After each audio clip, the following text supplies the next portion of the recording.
So I'm not a computer person. I don't know why, but I can't get this to upload. So I'm going to try and record a video of my video and upload that. Sorry, everybody. Obviously, I'm in my car. Wasn't able to set up an audience for this recording, and the deadline is today. So we're just doing it this way. And according to Canvas, it looks like we'll have many opportunities to re-record this. I think we have one more practice, and then the final, which, of course, I will have an audience for. But today, I'm here in my car. So I'm going to go ahead and just do a practice run of this final speech, which I call it Yeet the Rich. Yeet the rich. No, don't just yeet the rich. Eat the rich. There's only one way to beat the rich. Take away their money and watch the devil suffocate. We're stuck in a system so corrupt, we're crushed. It's not a glass ceiling, it's a concrete coffin. Get to work, coughing. Sick days dropping. Exploiting our labor till we die, then exploit our families for every last dime. Not having money is a crime, punishable by fine. And when you can't pay that fine, you're doing time. Now stripped of voting rights, you're in a free labor camp. We used to have a word for that, but slavery sounds bad. But demonize the poor for that ate the weed he had. And boom, more free labor, prisoners with jobs. Anyone who's struggling is painted as a slob. Anyone who resists is beaten and robbed. The free market isn't free. It keeps us on our knees. Can't afford a doctor. Can't plant our own trees. Get arrested for the homeless you try to feed. And we kill each other while the billionaires laugh, counting money in a golden bath. We're hungry. Eat the rich. Tastes like victory. So that's just a little poem, but I want to introduce myself. My name is Jason. And the purpose of my talk today is to spell out the many ways the free capitalism that we all live in today is detrimental to our existence. Unchecked capitalism is killing us. Most of us are crushed by debt and various financial responsibilities, which serve to basically keep us inert. And we're vilified for our struggles. I hope to prove to you today something about communism, and that communism in itself is not a bad thing. Propaganda has taught us for decades that it's a force to be feared, but that's just not so. Many governments have attempted to implement communism and failed. The implementation of a true communism is nearly an insurmountable task. I don't actually believe that we should attempt to implement communism, and that's not what my speech is about today.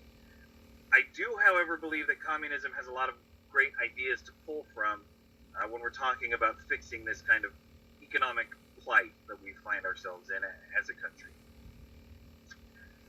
The communists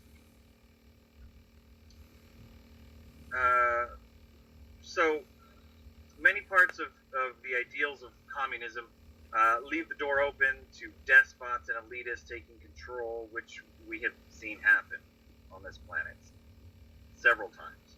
And we'll get into that later on in the speech. Socialism is a word that we hear often in a negative connotation, and it's often vilified. However, socialism is actually the best way to keep the free market in check and make sure that we're protecting us, the proletariat. And we'll get into what that means in just a moment. I said earlier in my introduction that we're all crushed by free market capitalism. Okay, most everyone I know is in this situation, and I'm in that situation, and everyone I talk to is in that situation to some extent. Most people don't have time to really focus on things that matter. Most people don't have time to really elevate themselves as a person, because most of us are scared living paycheck to paycheck. And in our current system, if you don't have money, you die. You become homeless, you can't afford health care, you get sick, and you die. or you get arrested and go to prison and die.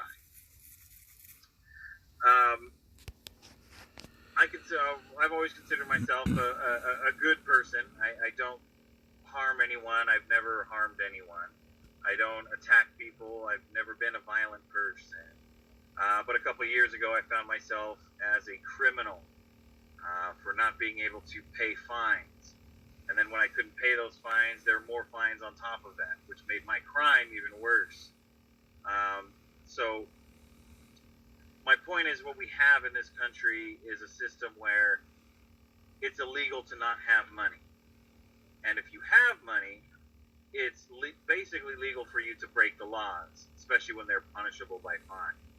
A code word there for it, it's not illegal for rich people to do.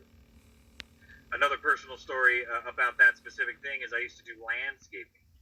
And we had a client who didn't care about the water fines. He had us build a new pool and a new irrigation system, an older irrigation system that really was wasteful on water. And he told us that it doesn't really matter. You know, it's a $100 fine maybe. And so he was just able to waste water and not really have anything bad happen to him other than spending $100 on this fine, which to him was really nothing. So talking about capitalism and communism and socialism, we're going to kind of talk about those things today. Communism could have worked. The idea of communism is not bad. I know that many of you probably think it is bad, just as I did, before I actually started to learn about it. So many parts of the Communist Manifesto and Marxist theory really nail down exactly the problems with this free market capitalism that we have. And that's part of the reason I believe why it's so scary and frightening to the top class, which in communism is referred to as the bourgeoisie. The bourgeoisie is Jeff Bezos, the owners of Walmart, the owners of Netflix, the very top billionaires of this country. So let's talk about how the Communist Manifesto, how the language in that document is actually pretty much nails it on the head as far as what the problems are in a free market capitalism. I'm going to read really quickly an excerpt from the Communist Manifesto. The bourgeoisie, again, the bourgeoisie is the word for the super upper elite class. So that's, in this day and age, going to be the billionaire class. And the proletariat, basically, is everybody else, all of us.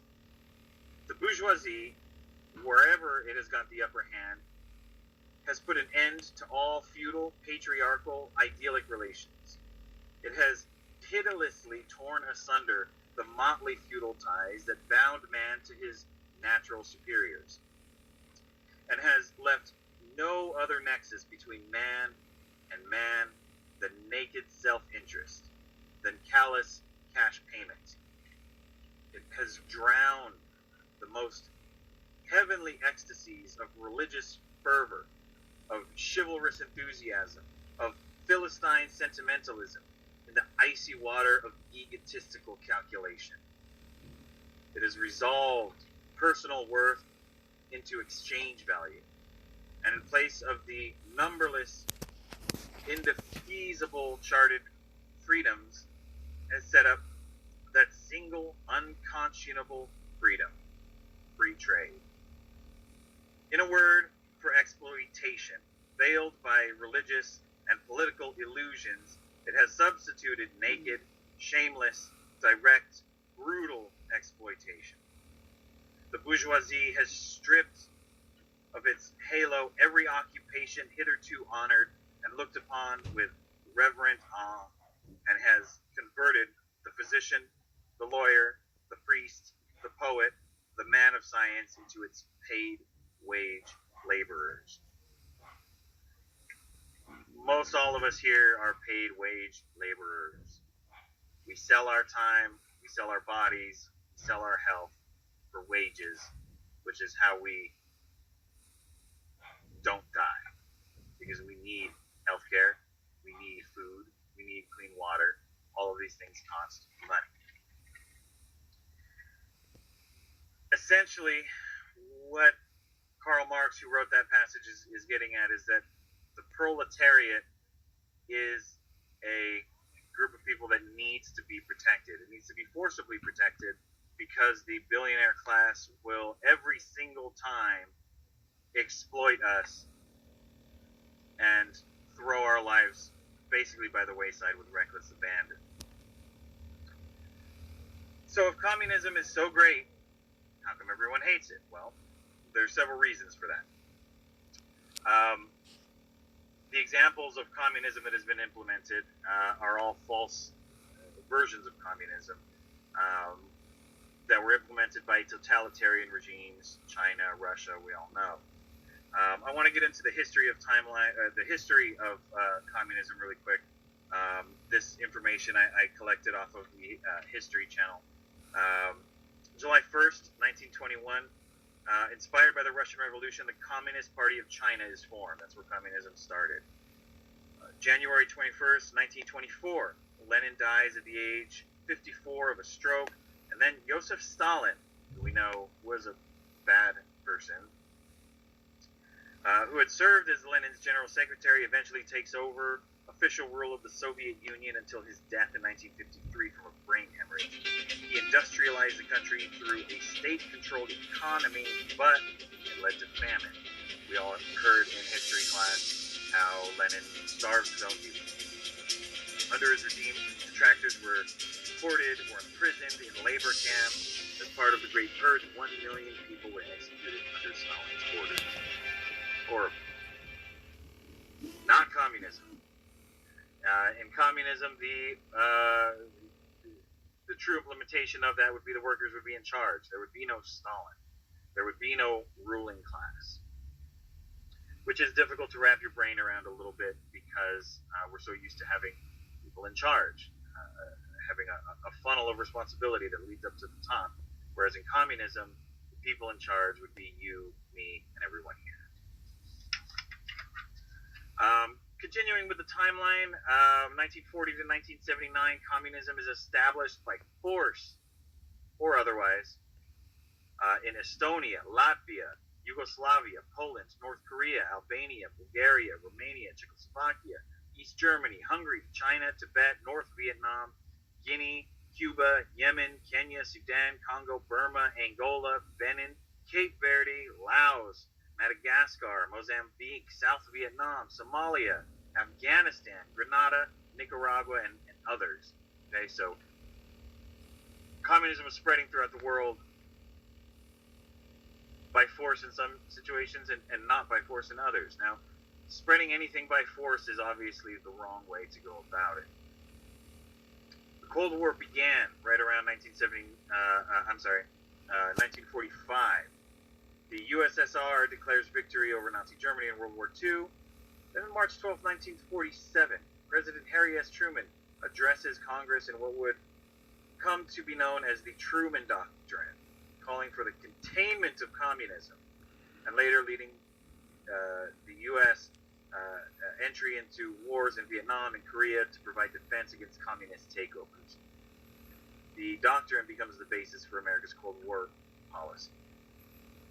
So at this point, in 1947, was when America took this stand against communism. There's two reasons for this stand, which if you look at this timeline, I don't have my visual aid today, but one is, countries going in and invading other countries and forcing any type of change onto those people is wrong. Two, communism is very scary to people that are in the ruling class, the bourgeoisie, the billionaire class, or at this time there weren't billionaires, but the top richest people, because communism would take that away from them. Their power, which is just their money, would be taken away. And then all of a sudden the workers have all the power because we control the means of production. That's a very, very scary thought to someone that has worked all their life to get to a point where they're richer than everybody else. And that's why we need to be very careful about all these bourgeoisie propaganda. Okay? Another excerpt from the Communist Manifesto says that the conditions of bourgeois society are too narrow to comprise the wealth created by them. So they've created their own power structure, bought into it, become exceedingly rich, and they don't want to give that away. We've all seen John Wayne movies, The Manchurian Candidate. We all read books like 1984 and Animal Farm. To me, terrible books. Well, not terrible books, but examples of pretty terrible propaganda against communism. Anybody that reads Animal Farm will walk away from that book thinking that communism is a scary, awful thing. I have a couple of visual aids with me today, just a couple of examples of some anti-communist propaganda. Stop communism, it's everybody's job. This was a big poster in the 50s and 60s, just showing a warrior trying to fight the communist menace encroaching in upon his space here. The Red Menace was a movie, very anti-communist movie, and this type of stuff was all over the place in the 50s and 60s, which is why we have this inherent fear of communism. Things like that are very effective.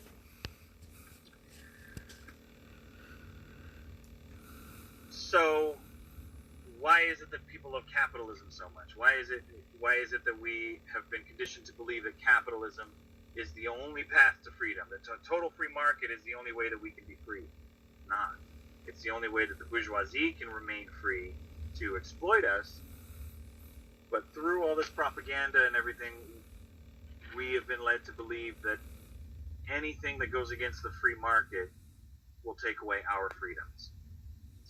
I have some viewpoints, the pros of capitalism that I got from Vitana.org, which is a totally pro-capitalist site as far as I can tell. The number one thing that people do say, and I hear this all the time about capitalism and the free market, is that it encourages innovation. I say no. In fact, it stifles it. Matter of fact, the only reason that we went to space as a country was because somebody else did it first. The communists did it first. The communists, USSR at the time, made it to space just on their own. They made Sputnik. And then as capitalists, the number one of the biggest fears of capitalists is competition. And so we did it as well. I don't believe that America would have ever gone to space if it weren't for the fact that the communists did it first. Capitalism, in fact, stifles innovation and creativity. One of the things that people say about capitalism is that it creates a society based on the service of others. This is arguable, but really what we've gotten into over the last 20 years is that it's not there to serve us. And anyone who has the gall to not be productive is vilified, criminalized, imprisoned, have their rights taken away, and that was free labor. One of the cornerstones of capitalism is free or exploitative labor. One of the things capitalists say is that capitalism promotes equality. That's just not true, and it's laughable to say that. Talk to any person of color, a woman, any marginalized minority in this country, and ask if they feel that they have equity in this country, and they don't. One of the things they say is that it provides freedom. That's a fallacy, because freedom is an abstract concept. It makes it easy to throw around as a commodity, very capitalistic way, that freedom can only exist through the free market. All that the free market is going to do is create freedom for the bourgeoisie, the billionaires. There's about 500 of them that exist, and all the other millions of people, you and me, are not free. One of the things they say is that it promotes self-regulation. That, again, also is just laughable. Look at the BP several years ago, consistently spilling oil into to the water of the planet. The Pinto, which had a problem with exploding and killing people who were driving it, and the company weighed the costs of recalling it versus not recalling it and just letting their exploding cars explode and kill people, and they allowed that to go on, and their numbers did not drop. They still were able to sell cars after that. Gerber, who got caught basically selling poisoned baby food. All of these companies had to change their ways because the regulatory government agencies had to step in and stop them. The only time these companies and these CEOs are ever going to stop exploiting and damaging people's lives is when they are forced to do so. Now, we're kind of running out of time here, but I want to just touch on the fact, I want to get into the fact that I'm talking a lot about communism, but the only way for communism to truly work as a form of government is to get every single country in the world to agree to function that way.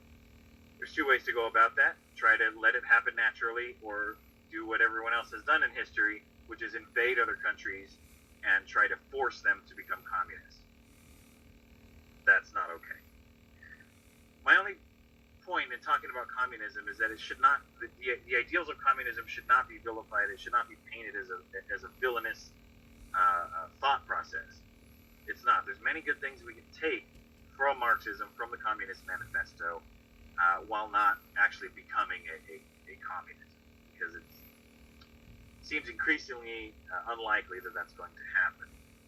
So what should we take? One, protect the proletariat. Always. The proletariat, the workers.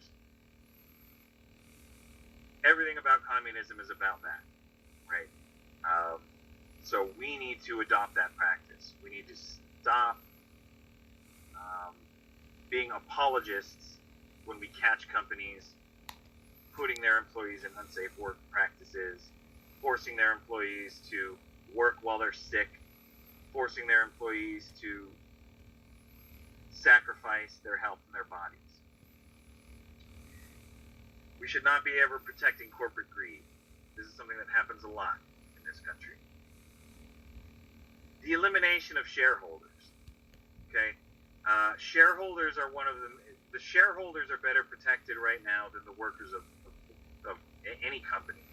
And that is super, super, super backwards. The workers are the one that create the wealth, but we don't see any of it. It goes to the shareholders, who don't do anything besides put money towards the company. That's not work, and that's not controlling the means of production. That's just wrong. What shouldn't we take? The elimination of capital worldwide is a big part of communism, and that's something that is so unlikely that at this point, we can't go there. The elimination of private property actually is maybe a good thing. There's a difference between private property and personal property, but I'm talking for so long that I need to move on. So in short, implementing communism is unlikely. Socialism, however, could be a happy medium there. The best way to keep the free market in check is socialism. We need to erase the villainous nature of the beliefs of communism and or socialism, while at the same time destroying the idea that capitalism is this great thing and is the only path to living a free life. Now, socialism exists in our country. Every time I talk to someone that says that they are afraid of socialism and hate socialism, and you can use this too, you come at them with, okay, so you really don't support the military then. You don't support libraries. You don't support the police force. Often these people that are scared of socialism very much support the military and the police force. And the fire department. Those are all socialist organizations. They're there to protect us. So, pointing out the hypocrisy of being against socialism in this country is, I think, paramount, because the bourgeoisie billionaire class has really, over the last couple of years, twisted the view of socialism and has used it to line their own pockets. We need a cap on certain salaries, okay? No one should be a billionaire. If you take anything away from this entire talk, I'm 23 minutes into it now. I apologize. When I do the final one, I may have to trim some of this, but $1 billion is too much money for anyone to have. Now, I get it. We all grew up watching Scrooge McDuck, Batman, Iron Man. Being a billionaire seems really cool, but it's not okay. Anybody that's a billionaire, in my eyes, should be a criminal. In any world where people are starving to death or can't afford health care, so they're dying in the streets, and then somebody, their neighbor, has hoarded that much wealth, is super not okay. And one of the main things is that I think a lot of people don't realize how big $1 billion is. I found this visual aid, which is somewhat helpful. Okay, so most of us are right here. Okay, this little sliver, maybe even one of these little dots up here. Okay, as far as how much our net worth is. Me, I know I'm right around here, right around $1,000, $2,000. I don't have much. The average person maybe is around here, 10,000, between 10,000, maybe 100,000. This little sliver, or this little tile, right? Then we have the millionaires. They have quite a bit more. This is okay. I think that's okay. They have more. Maybe they created more. But then we start to get into 10 million. Wow. That's a lot there. Okay. Then we get into 100 million. This big giant tile. Now, people that I'm talking about here, the Jeff Bezos of the world, the CEO of Amazon, fall into this category. That is $1 billion compared to what we have. Jeff Bezos has about 6 of these bricks, 6 or 7 of these giant bricks, while we are all here with our pittance. Okay? If that doesn't seem wrong, I'm not even going to say that. That is wrong. Okay? I don't think there's any argument that could say that millions and millions of people here struggling for survival, and we have a couple people with these giant bricks of what we need to survive. I mean, come on. So, what do we do? Okay, so I want to stop by just putting that out there. What can we do? One, when someone demonizes socialism or even communism, take a moment to educate them. Take a moment to talk to them about the billionaire class. Take a moment to try and illustrate this huge amount of inequality that is happening right now, every day. Vote for socialist policies. Unless you're a billionaire, which you're not, I'm sorry, no one here is, I'm not, and we never will be. Vote for socialist policies every time. Protect the proletariat and the disenfranchised with everything you vote on.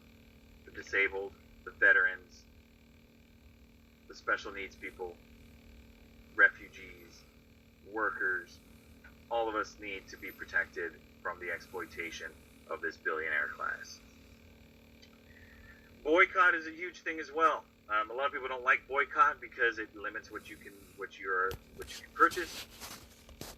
But we know that at this point there's many countries that are destroying the world because of the use of single-use plastics and many other things. So educate yourself on what companies not to buy from. Amazon is one of the worst ones. I have never used Amazon. I used Amazon once. Someone got me a gift card for Amazon and I used it. Other than that, I refuse to use it. McDonald's is one. They're one of the main top contributors to the issue with plastic in our oceans. McDonald's, 7-Eleven, Procter & Gamble, people that make Tide, don't use Tide. Walmart. And there's more, and I'm not going to just sit here and list all of them, but the only way that the companies will change their ways is when they're forced to, either by having outside government agencies come in and force them to, or people stop buying their stuff. That's the biggest thing. The biggest way to get back at them is to not give them your money. Boycott is the answer. They only listen to money. Another thing is unionize. This is something that not a lot of people know, that anybody can unionize.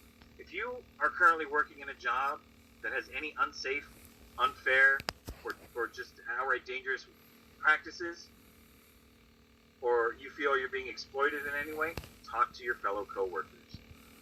Unionize. Now, so I need to conclude because I'm going extremely long. We've covered a lot here. My hope is that if you strongly believe in free market capitalism, you've at least been swayed to at least acknowledge the need for regulation. Hopefully you've recognized the extremely beneficial existing socialist programs and have heard me out on the socialist program that we traditionally had, such as the salary cap, the 90% tax against billionaires. If, like me, you are concerned with this sad state of social support in this country, I hope I have helped identify some of the major problem areas. Vote to protect the proletariat, always. Anytime someone tells you that any type of worker exploitation is necessary, shut that argument down. Worker exploitation is never necessary. And most importantly, make sure companies like Amazon and Netflix are paying their taxes, and if they're not, don't use them. Anytime they're exploiting anything, getting away with any type of exploitation, stop using them. If you or I attempted to not pay our taxes, we'd be in big trouble. Okay? Companies like Amazon and Netflix that have their income has been billions over the last couple of years and they've paid zero taxes is clearly not okay. The penalty for a company or a CEO or a top-level millionaire or billionaire evading taxes or exploiting people or hoarding money should be the most dire consequences in our legal system. And that's about it. I think I have some refining to do because I'm now 32 minutes in to this talk. So that's a good thing for me to take away. I think we have one more practice, and then hopefully we'll be coming at you with a much more better refined speech